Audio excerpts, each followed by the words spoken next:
two problems from chapter 23 in OpenStax Physics, College Physics, OpenStax College Physics. So this is problem number 9 and 10 from chapter 23, and it goes like this. So there's a person, and they stick their hand into the MRI. And so the hand goes from a region where there's essentially no magnetic field to a region where the magnetic field is about 2 Tesla. And that takes about 0.25 seconds. That's what it says. And so it's like this. Here's my ring. The tape's my ring. So there's no magnetic field here. Moves right there. There is a magnetic field. The radius of the ring. Oh, I have 2 R's. Let's use lowercase r there. The radius of the ring is 2.2 centimeters. And then the second problem gives us a resistance of 0.01 ohms. So the first question is, what's the induced EMF in the ring? Okay, so let's use Faraday's law. Faraday's law, I can write it, look, Faraday. This says that the EMF is equal to, I'm going to write it the way they write it, negative n change in phi with respect to time. So this is the induced EMF. That's the number of loops. Here we have 1 because it's a ring.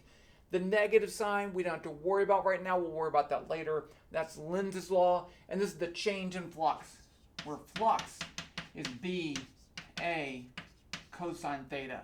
So theta is the angle between the magnetic field and a normal to the plane. So here's my, let's say if I have this, here's my loop, and then this is normal to that right there, that pin, okay?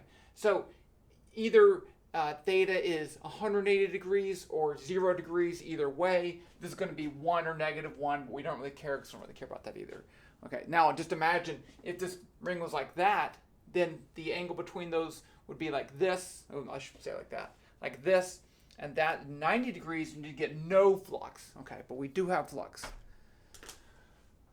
So we want to find the change in flux. Let's just write this as EMF equals N is 1. So I'm going to write this as flux 2 minus flux 1 over delta T. I know delta T.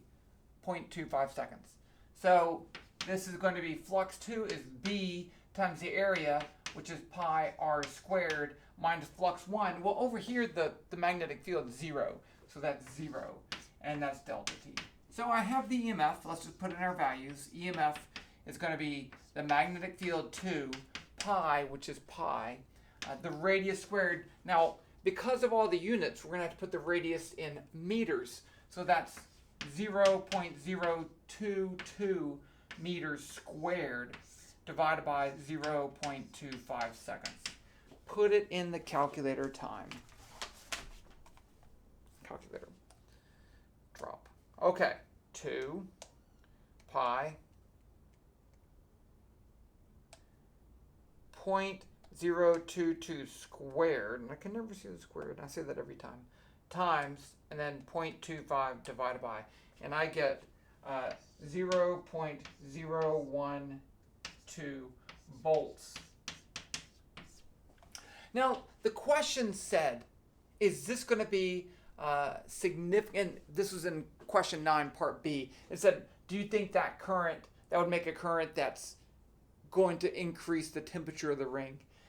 I don't know. We're going to calculate that in just a second, okay? But that's not a very high voltage. It's kind of hard to compare, like, taking that and connecting it to something very low, because you can get high currents out of very low voltages if the resistance is super low, which it is. But yeah, we can see already, you can imagine that that's not going to be a large current. So it's not really going to heat the ring. Okay. And then if you keep the ring there, if you put your finger in and keep the ring there, well, now the magnetic flux is not changing if the magnetic field's constant, so you wouldn't be inducing any more current. It's just, and that's the average EMF over that whole motion. Okay, we got this, 0.012 volts. The current, well, if I have my current, I can imagine this ring. I'm going to erase all this stuff. But I want to point out something. You know, we could imagine this like a battery and a resistor, and that's EMF, and that's R. And that's fine. But I think it's important to realize that if I draw it more realistically,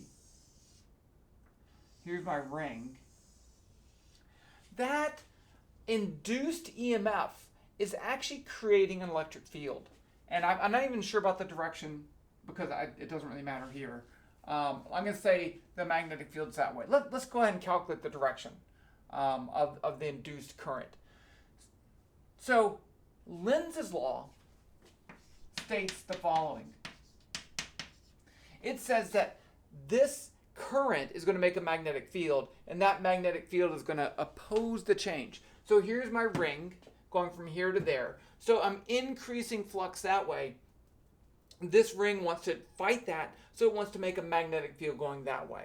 So that would be a magnetic field. Let's put this, if I have the B induced is that way, which way would that be? That would be a current going this way. It's kind of hard to tell because it's in 2 dimensions.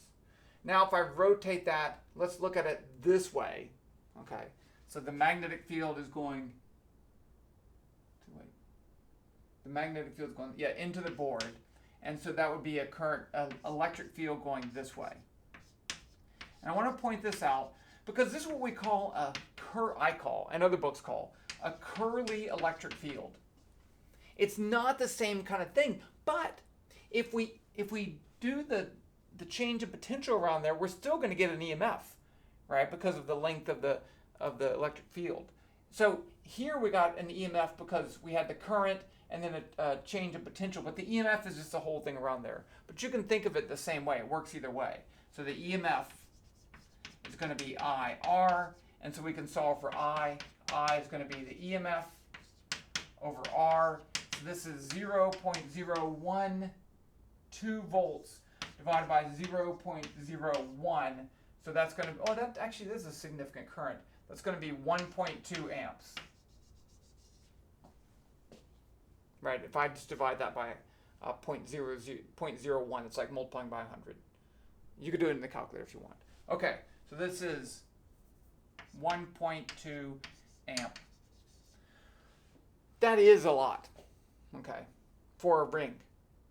I mean, you would notice a difference, I think. Well, let's calculate the power, because that does tell us something. The power dissipated, remember we can calculate power a couple ways. I times V. So I know I know V. Let's just multiply those.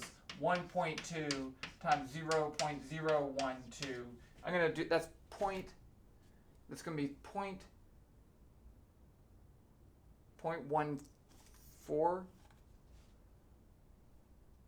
1.2 times 0.014. 0.014 watts. So that's the amount of power that goes into the ring. So based on that, we would say it doesn't really heat up that much in a small amount of time. It's not going to really make that big of a difference. B, what's the magnetic field due to this? Now we know the current, I can calculate the magnetic field in the middle of the ring. So here we have to use this equation that we never derived. The magnetic field due to a loop of wire looks like this. B loop is mu naught I over 2R. So mu naught is that magnetic constant, 4 pi times 10 to the negative 7. So let's count, and that's only in the center of the loop, okay? Once you move out from the center, even if I'm along the center, the magnetic field decreases. So that's just right there in that point, right there in the middle. See that point right there? Okay.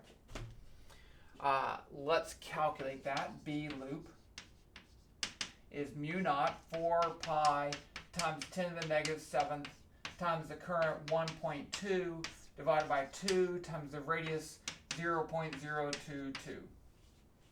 Calculator time. Okay, draw. 4, let's do this. Pi. Oops. And then 4 times 10 to the negative 7th. That way I can use scientific notation easier. Times. And then I have 1.2 times 2 divided by 0.022 divided by. And I get 3.43 times 10 to the negative 5th Tesla. So I got that one. I forgot what it was. 0.014 watts.